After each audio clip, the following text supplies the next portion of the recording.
Mukesh Sahni RJD के साथ हैं या फिर मुकेश सहनी बीजेपी के साथ हैं? क्या मुकेश सहनी डिप्टी सीएम बन पाएंगे आरजेडी के साथ रह के, या फिर राज्यसभा का टिकट लेना चाहते हैं बीजेपी के साथ? क्या वो 60 सीटों का सपना देखने वाले आरजेडी उनको 12 सीटों में सिमटाएगा या फिर बीजेपी 16 सीटें देगी? नमस्कार, ए स्पेस के स्पेशल बुलेटिन में आपका स्वागत है। हम बात करेंगे मुकेश सहनी की बिहार विधानसभा चुनाव 2025 में किस करवट लेने जा रहे हैं। वैसे आपको बता देते हैं, मुकेश सहनी 2020 के विधानसभा चुनाव में 1.75% लेके आए थे वोट और सीटें जीती थी 4। 2024 के लोकसभा चुनाव में मुकेश सहनी 2.77% वोट लेके आए थे और वही से इनका मनोबल बढ़ा है। पिछले 3 दिनों से वो दिल्ली में जमावड़ा बनाए हुए हैं। वहां पर बीजेपी के साथ कुछ गतिविधियां या फिर आरजेडी के साथ नाराजगी सामने आ चुकी है। अब बात करते हैं कि बीजेपी इनको कितनी सीट देना चाहती है, आरजेडी कितने में सिमटाना चाहती है, कितना इनके पास ऑप्शन है। सबसे पहले आरजेडी की बात करते हैं तो आरजेडी इनको 2025 के विधानसभा चुनाव में मैक्स टू मैक्स 12 सीटें ही देना चाहती है। दोस्तों, आरजेडी इनके साथ नेगोशिएट तो जरूर कर रही है, लेकिन आरजेडी इनको मैक्सिमम 8 से 12 सीट ही दे सकती है।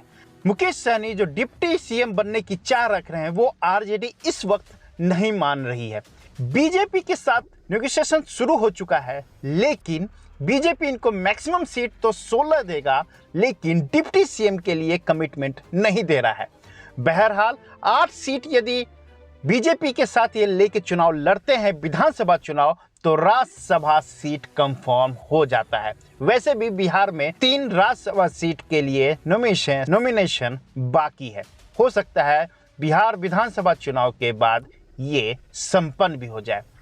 वैसे ओवरऑल अब सोचिए तो मुकेश सहनी के पास आरजेडी 8 सीट से 12 सीट देगा, डिप्टी सीएम कंफर्म नहीं कर रहा है।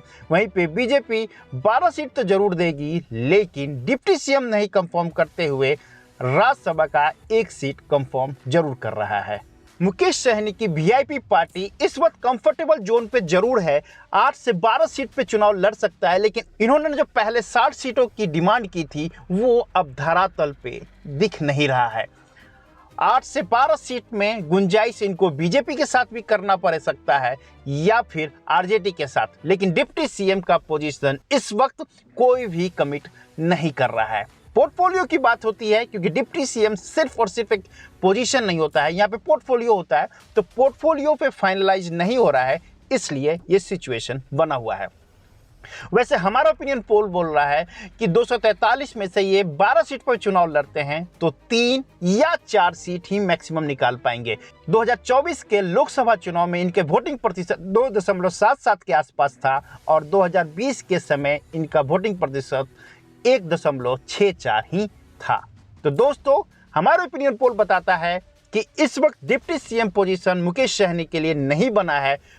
मैक्सिमम सीटें ये 4 जीतेंगे और मुकाबले में रहने के लिए इनको 12 से 16 सीटों पे ही चुनाव लड़ सकता है, वो भी बहुत सारे कमिटमेंट के साथ।